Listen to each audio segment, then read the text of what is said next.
Hello, my name is Mario for X Bodybuilding, and welcome to the channel. Hey, hey, hey,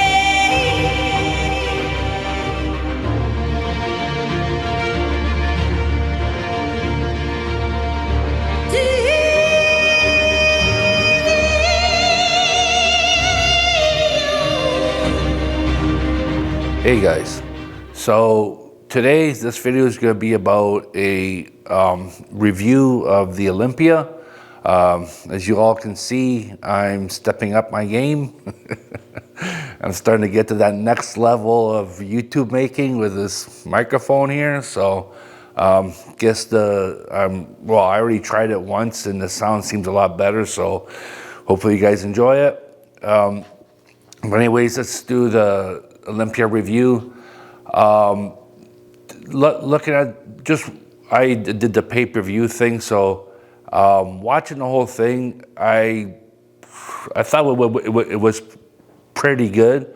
I enjoyed the press conference, right? So I like the fact that you got all the guys together, and it's just the guys. So I like that fact there, and I like the way they asked the questions and all that. So I enjoyed that aspect there. So I like the press conference. I like that style. And second, let's start with Friday's prejudging. Seemed okay to me.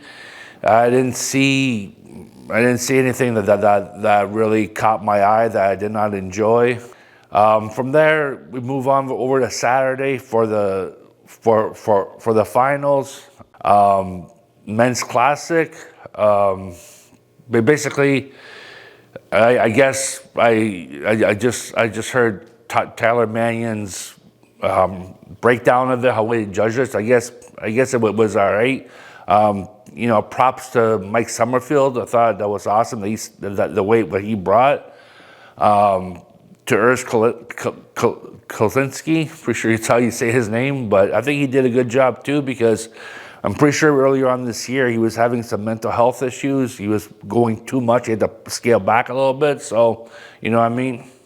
I think he did a good job of bringing things in and really bringing a good product to the stage. So props to him as well.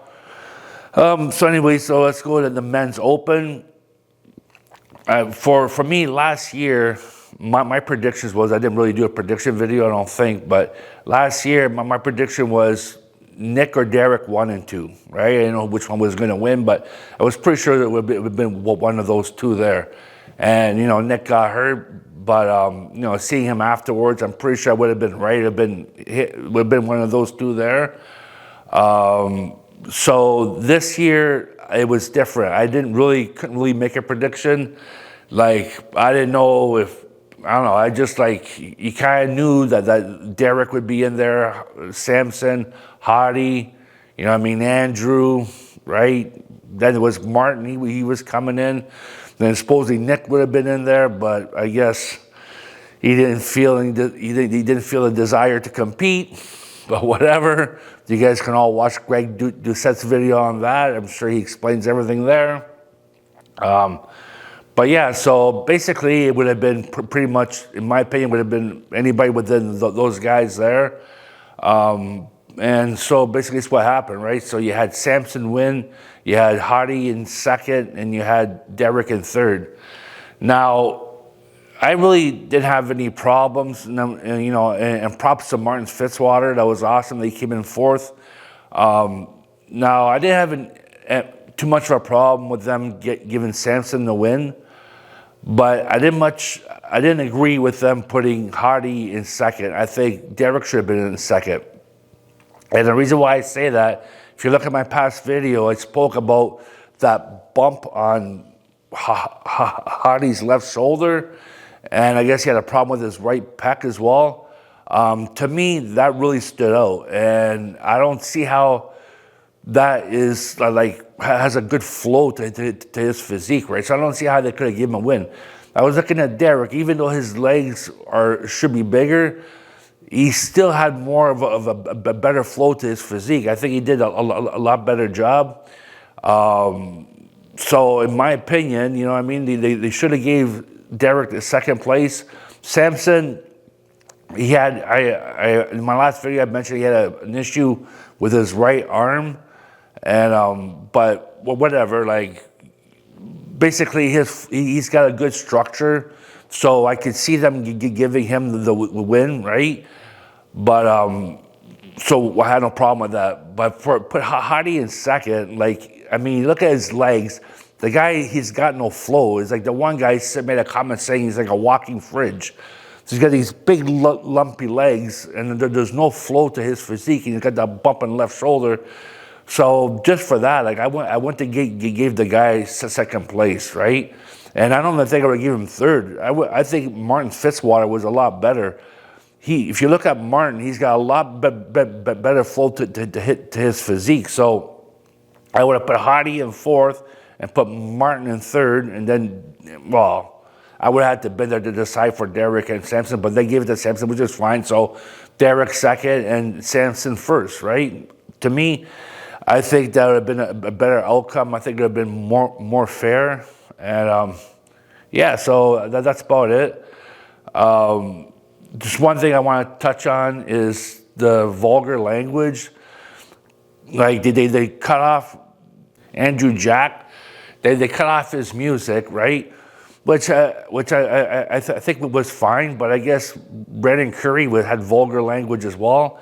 And I'm like, first of all, the Olympia should have did a better job vetting their music. Second, I don't see why they should have to vet the music, because these men should know better than to put vulgar language in their music. You have kids over there, you got women over there. What happened to acting like gentlemen around women and children, right? It's like today, it's like swearing is like normal language. It's like saying I love you to your wife, so and swearing to your wife is just as normal, right? It's not a big deal. So F you and I love you is the same thing, right? I don't understand how society could have dropped that much. If it was up to me, the Olympia should fine these guys. Last year, when Chris Bumstead swore when he won the Olympia, he should have got fined. When Hadi Choopan did not respect the Derek Lunsford, he did not respect the Olympia, he did not respect himself, he did not respect Evagen as well, he should have got fined. I think the Olympia's got to do a better job in making sure these guys act like gentlemen, and if they don't, you should give them a fine. So I didn't enjoy that. I think the Olympia should clean up their act on that. So, but yeah. So besides that, I thought it was pretty good. I'd like to make some suggestions to the Olympia. Is that one thing I think it would be cool is that if they did like the walk around with the expo, like have someone go out and talking to like the people there, like the competitors, or talking to, let's say, the people selling their products, right? I think that'd be pretty cool. So you could either be watching the competition, or you could be watching the expo. It's up to you. You could click on either one, right? So I think that would be pretty cool, and I think it would prop things up for the Olympia. Another thing, I don't think the Olympia does a very good job in honoring their Mr. Olympias. Where's Dorian Yates in all this? Okay, like why is he not presenting awards? Like in my opinion, whenever they present an award, they should have a Mr. Olympia there with whoever's presenting it. Like I guess it's the sponsors doing it. Have a Mr. Olympia there and dress like a gentleman, not like you just got off, you're working in your backyard, right? Dress like a gentleman, nice suit or nice clothes, be professional, walk in, and help give the award. I think it will be a lot more interesting for the fans to see that. So, in my opinion, the Olympia should do a better job in honoring their Mr. Olympias, and anyone else that stands out, that did a big contribution to bodybuilding, right? So yeah, so that would be the suggestions I have for for the Olympia. But all in all, I think they did a good job. I just think they could do a little bit better, and just be a little more professional in the product that they're offering people. So we'll leave that there.